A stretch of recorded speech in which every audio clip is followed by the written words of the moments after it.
وميتنا وشاهدنا وغائبنا وصغيرنا وكبيرنا وذكرنا وأنثانا اللهم من أحييته منا فأحيه على الإسلام ومن نماز अपनी कबूल कर लो मौला हमारा সকল गुनाह अपनी माफ कर दिया मौला या अल्लाह इसका मैदानों पर उलवर अगर अल्लाह हम সকল मासूम बेगुनाह बनाई दिया मौला या अल्लाह आज दिन अल्लाह हम সকল अल्लाह मुर्देगान সকল माफ कर दिया मौला যে সকল জীবিত আছে হায়াতত মাল জামার হাফিজত বহুতে নামাজ পড়িছে তারাবি রাখছে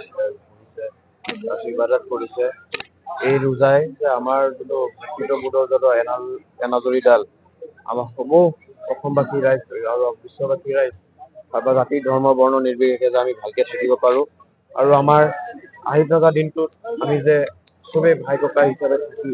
এই সমাজখন আগবঢ়াই লৈ যাব পাৰো আৰু এই ৰোজা মাহ আমাৰ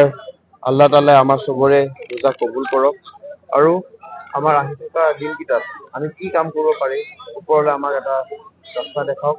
আৰু অকল আমাৰ এটা ধৰ্মৰ নহয় চব যিমান আমাৰ জাতি ধৰ্ম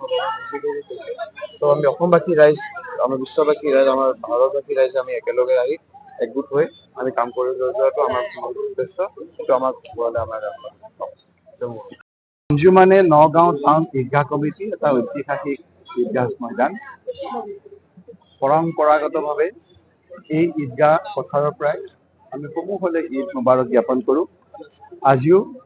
মই আঞ্জুমানে নগাঁও টাউন ঈদগাহ কমিটিৰ সভাপতি হিচাপে সকলোলৈকে ঈদ মুবাৰক জ্ঞাপন কৰিছোঁ যোৱা এটা মাহ ৰোজা ৰাখি আল্লাহৰ ওচৰত ইবাদত বন্দগী কৰি আমি সকলোৱে নিজৰ পৰিয়ালটোৰ কাৰণে নিজৰ সমাজখনৰ কাৰণে ৰাজ্যখনৰ কাৰণে দেশখনৰ কাৰণে আমি যাতে সকলোৱে ভালকৈ থাকিব পাৰোঁ শান্তিৰে থাকিব পাৰোঁ মিলা প্ৰীতিৰে থাকিব পাৰোঁ আমাৰ যাতে একতাৰ এনাজৰীডাল আমাৰ আৰু শক্তিশালী হয় তাৰে আজি নামাজৰ আগতো আমি সমূহীয়াভাৱে সকলোকে অনুৰোধ কৰিছিলোঁ আৰু মহান আল্লাহ তাআলাৰ ওচৰত আমি সেইটোকে আজি মুনাজাত কৰিছোঁ আৰু আমি খুব বিশ্বাস কৰোঁ যে ৰোজা ৰাখি পবিত্ৰ মনেৰে যেতিয়া ঈদৰ নামাজ পঢ়িব আহে সেই সমবেত অজস্ৰ মানুহৰ ভিতৰত কোনোবা এজনৰ দোৱা মহান আল্লাহ তাআলাই কবুল কৰে আৰু তাৰ যোগেদি সমাজত শান্তি আৰু ভাতৃত্ববোধৰ এনাজৰীডাল ফটফটীয়া হয় পুনৰবাৰ আপোনালোকৰ যোগেদি সকলোলৈকে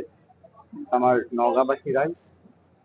ৰাজ্যবাসী ৰাইজ দেশবাসী ৰাইজ বিশ্ববাসী ৰাইজক ঈদ মুবাৰক জ্ঞাপন কৰিছোঁ আৰু আমি সকলোৱে নিজৰ ল'ৰা ছোৱালী লৈ নিজৰ পৰিয়ালটো লৈ নিজৰ সমাজখন লৈ নিজৰ ৰাজ্য নিজৰ দেশত আমি যাতে সুখে শান্তিৰে সমৃদ্ধিশালী পথত আগবাঢ়িব পাৰোঁ সকলোৰে মাজত যাতে আমাৰ মিলা প্ৰীতি বাঢ়ে তাৰে আজি মহান আল্লাহ তাআলাৰ ওচৰত আমি সমূহীয়াভাৱে মুনাজাত কৰি দোৱা মাগিছোঁ আৰু নিশ্চয়কৈ মহান আল্লাহ তাআলাই আমাৰ ভাতৃত্ববোধৰ এনাজৰীডাল আৰু অধিক শক্তিশালী কৰিব পুনৰবাৰ আপোনালোকৰ যোগেদি সকলোলৈকে ঈদ মুবাৰক জ্ঞাপন কৰিছোঁ